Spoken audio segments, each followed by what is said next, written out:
आजकल दुनिया भर में जो ऊर्जा का संकट और भू राजनीतिक उथल-पुथल मची है, उसने ग्लोबल सप्लाई चेन्स को सच में पूरी तरह से हिलाकर रख दिया है। इन लगातार झटकों के बीच एक बड़ा ही दिलचस्प सवाल उठता है। क्या हमारा वही पुराना, प्रचुर मात्रा में मिलने वाला ठोस कोयला, जिसे हम सदियों से इस्तेमाल कर रहे हैं, आज की इस गैस की कमी और आधुनिक ऊर्जा संकट का एक हाईटेक समाधान बन सकता है? खैर, आज के इस विश्लेषण में हम इसी चौंकाने वाले आइडिया की गहराई में जाएंगे। भू राजनीतिक अस्थिरता के इस दौर में देश अब अपनी ऊर्जा सुरक्षा के लिए वापस कुछ पुराने लेकिन आजमाए हुए तरीकों की ओर रुख कर रहे हैं। कोयले से गैस बनाना यानी कोल टू गैस एक ऐसा ही तरीका है जो भारत जैसे देशों के लिए ऊर्जा के क्षेत्र में आत्मनिर्भर होने का एक नया रास्ता खोल सकता है। तो चलिए जल्दी से देखते हैं कि आज हम किन अहम पहलुओं पर बात करने वाले हैं। सबसे पहले ऊर्जा सुरक्षा की दुविधा को समझेंगे, फिर देखेंगे कि ये सिंथेटिक गैस आखिर है क्या। उसके बाद भारत के अपने कोयला गैसीकरण मिशन पर नजर डालेंगे और अंत में इसके पीछे की असली आर्थिक और पर्यावरणीय सच्चाइयों को टटोलेंगे। चलिए शुरू करते हैं। तो सबसे पहले बात करते हैं भाग 1 की, ऊर्जा सुरक्षा की दुविधा और स्थिरता की तलाश। देखिए, इतिहास गवाह है कि जब भी दुनिया में कोई बड़ा सप्लाई चेन क्राइसिस आता है, देशों को अपनी ऊर्जा के लिए आत्मनिर्भर होने के नए रास्ते खोजने ही पड़ते हैं। 1973 के उस भयंकर वैश्विक तेल संकट को ही ले लीजिए, उसने पूरी दुनिया की रफ्तार रोक दी थी।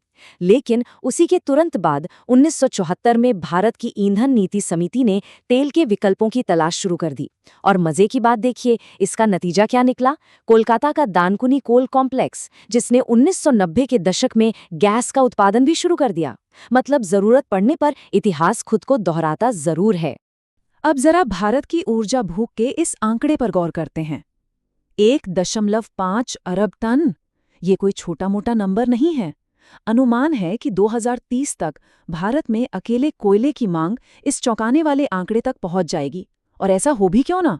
आज भी भारत का 72% बिजली उत्पादन सीधे तौर पर कोयले पर ही टिका है।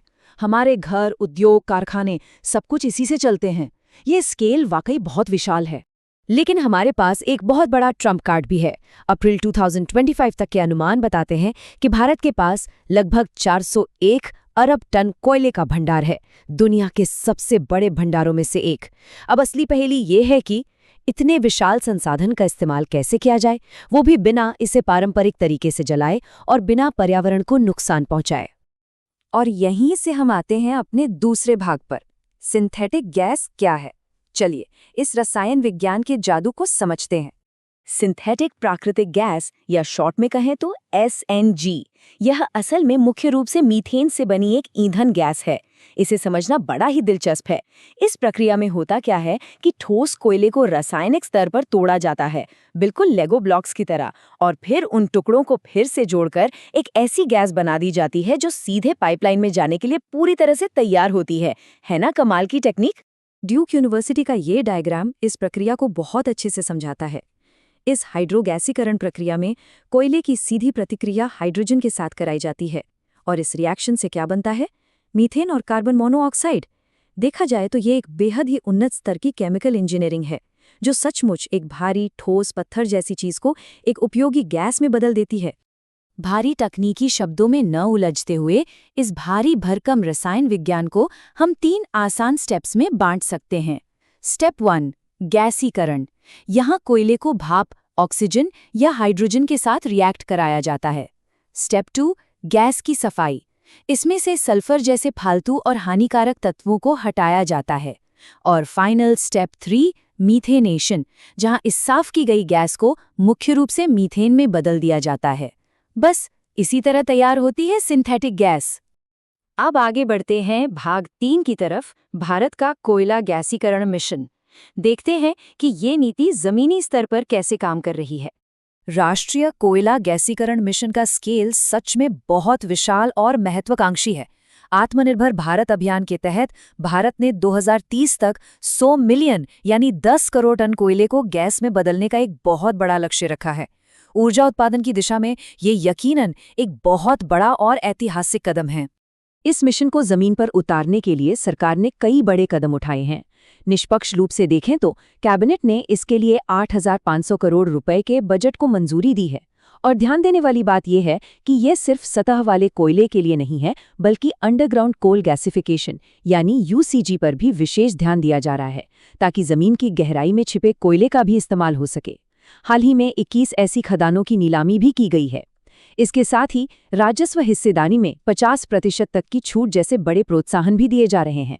इस पूरी योजना का एक सबसे बड़ा लॉजिस्टिक फायदा, या यूं कहें कि असली गेम चेंजर, ये है कि इसके लिए किसी नए डिलीवरी नेटवर्क की कोई ज़रूरत नहीं है।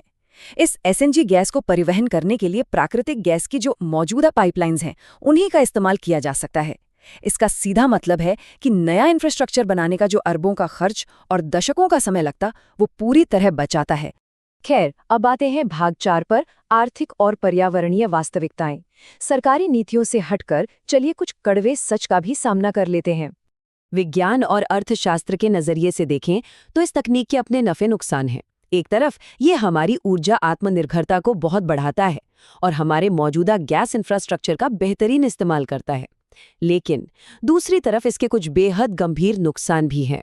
इस प्रक्रिया में भारी मात्रा में कार्बन डाइऑक्साइड गैस निकलती है, बेतहाशा पानी खर्च होता है और इन प्लांट्स को लगाने की शुरुआती कैपिटल कॉस्ट बहुत ही ज्यादा होती है। और अब एक ऐसा फैक्ट जो शायद सबसे ज्यादा चौंकाने वाला है।